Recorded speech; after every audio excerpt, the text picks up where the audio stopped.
네, 안녕하세요. 저는 16학번 이성윤입니다. 이번에 알프 두 번째 과제를 하게 되었고요. 저는 APT 프라이스와 타이타닉이라는 첨부된 데이터 파일 두 개를 사용해서 과제를 수행하였습니다. 첫 번째 문제를 보시면 첨부된 데이터 파일 또는 개별적으로 다운로드한 데이터 파일 중 최소 두 가지 데이터를 사용할 것이란 문제에서 일단 현재의 그 작업 폴더가 어딘지 확인하기 위해서 wt라는 함수를 사용해서 작업 폴더를 확인했고요. 밑에 밑에 보면 작업 폴더가 뜬 이 저장 공간에 제 파일들을 넣어놓고 그 다음에 read.csv라는 함수를 사용해서 그 데이터 파일을 불러오기도 했고요. 밑에 데이터 파일을 불러왔을 때 이 t의 구조를 보면은 이렇게 열들이 있기 때문에 여러 가지 열들이 있기 때문에 헤더를 t로 사용했고요.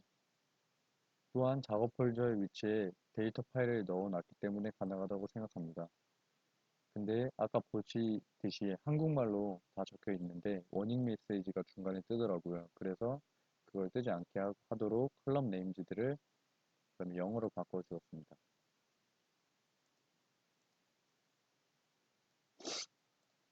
이때 이제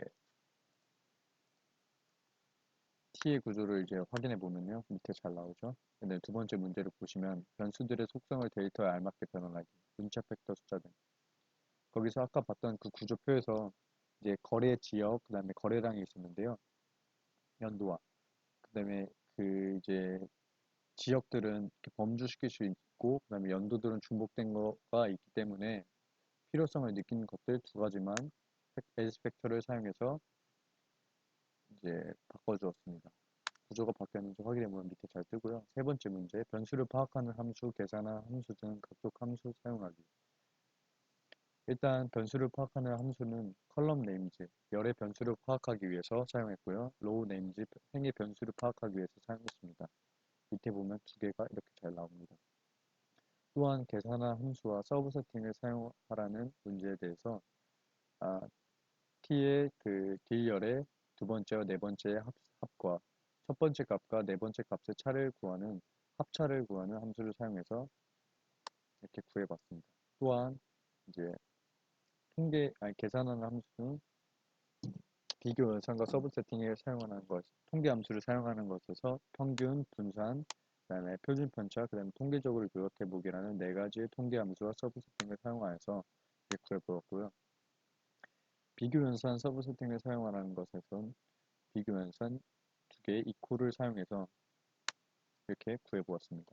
네 번째 문제, 결집값이 있는 경우 결집값을 변수의 평균값으로 대체하게 하는 문제에서 일단 결집값이 있는지 확인해 보기 위해서 t를 그냥 입력해 보기도 하고 easy.na를 사용해서 na 값 여부에 대해서도 논리 판단을 해보았습니다만 없었습니다. 따라서 결집값이 있는 경우 결집값을 변수의 평균값으로 대체하게 된 답은 내놓지 못하였고 할 수가 없습니다.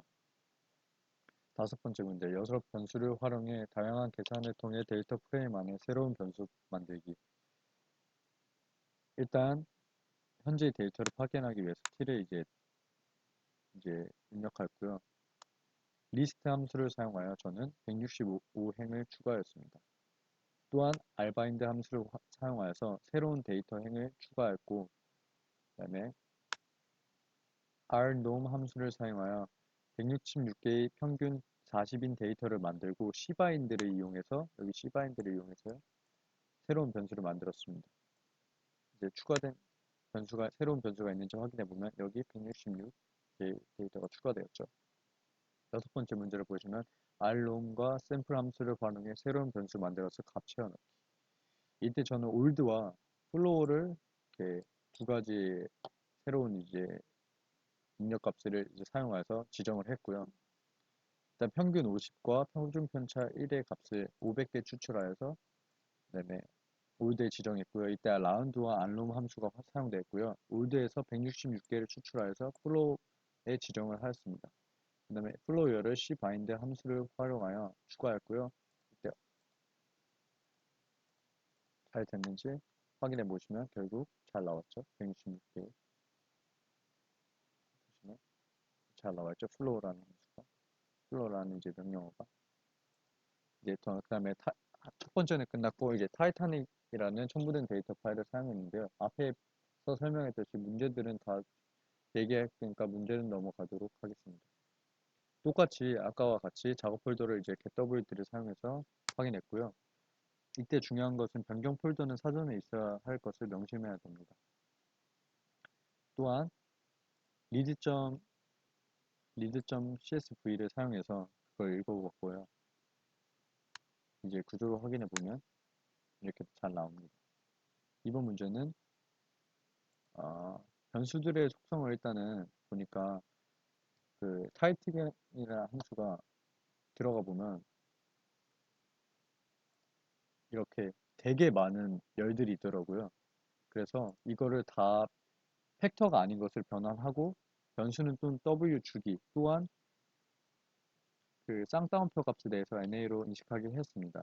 그래서 변수가 그 팩터가 아닌 것을 변환하고 이제 팩터의 필요성을 느끼는 것들만 이렇게 여러 가지 다 팩터로 전환했고요. 이제 구조를 확인해 보면 이렇게 잘 나오죠.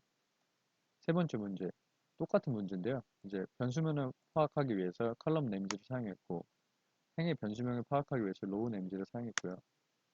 그 다음에 그 W의 패신저 아이디의 행의 세 번째 값과 두 번째 값의 합과 두 번째 값과 다섯 번째 값의 차를 구해서 계산하는 함수를 사용했고요.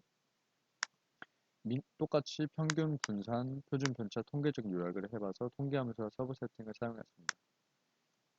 그 다음에 아까와 다르게 이제 비교 연산에 대해서는 이제 뭐가 더 큰지 이제 그 다음에 두 개가 같은지에 대해서 비교 연산 서브 세팅을 하는 것을 했고요. 값이 true와 false가 나옵니다. 네 번째 문제, 결집값이 있는 경우 결집값을 변수의 평균값으로 대체하게 된 문제인데 아까와 다르게 이제 W나 EG.NA를 사용해서 결집값을 확인했는데 여기서는 결집값이 나왔어요. 두 개가 나왔는데 age와 cabin이 나왔습니다. 그래서 age에 대해서와 cabin에 대해서 따로 설명드리겠습니다. W의 age 열에 NA 값을 일단 변수 Q에 지정을 했고요. W의 age 열에서 Q가 아닌 것들, 아까 지정한 Q가 아닌 것들, 즉 NA가 아닌 것들을 2에 지정했습니다. 왜냐하면 NA가 포함된 것은 평균을 구할 수 없기 때문에 그랬습니다. 이의 평균을 average 1이라는 것을 새로운 것에 지정을 했고요. W의 age열의 NA 값들을 average에 지정해서 그 말은 즉슨 이제 결집값을 변수의 평균값으로 대체하였습니다. 따라서 이제 age라는 것을 이렇게 나왔고요. 잘. 그다음에 cabin은 이제 W의 cabin의 열이 NA 값이 아닌 변수 아래 지정했고요. AG열에서 똑같이 아까와 같이 아래 아닌 것들, NA가 아닌 것들을 Y에 지정하였습니다. 여기서 알 수 있던 것들은 캐빈열의 데이터들은 수치 데이터가 아니어서 값들의 평균을 구할 수 없음을 알게 되었습니다. 따라서 결집값을 변수의 평균값으로 대체 불가능하고요. AG만 가능한 것을 알게 되었습니다. 다섯 번째 문제를 보면 이제 저는 이제 새로운 것을 IQ라는 것을 열을 추가했고요. 이때 rrom 함수가 활용되었습니다. 웨이트 열도 추가해서 이때는 rnom 함수와 cbind 함수를 활용했고요. 구조를 확인해 보면 이렇게 잘 나옵니다. 추가가 되었죠. 밑에 두 개가 추가가 되었습니다. 6번 문제를 보시면 rnom과 샘플 함수를 활용해서 새로운 변수 만들어서 값 세워넣기라는 문제에 대해서 저는 rnom 함수를 활용해서 k에 대해서 1000개를 추출했고요. 그 다음에 평균의 키를 1000개를 복원 추출해서 이를 변수 j 로 지정하였습니다. 보시면 이렇게 됐고요. 그 다음에 j에 대해서 119개의 키를 추출했고요. 왜냐면 119개의 이제 데이터들이 쭉 나와 있기 때문에 119개를 했습니다. 이제 헤이티어를 cbind 함수를 활용해 추가했습니다. 여기 밑에 보시면 헤이티열이 새로 추가되었죠. 다시 한번 확인해 보면 이렇게 나옵니다. 여태까지 2016-21460의 16학번 이성윤 학생이었습니다. 감사합니다.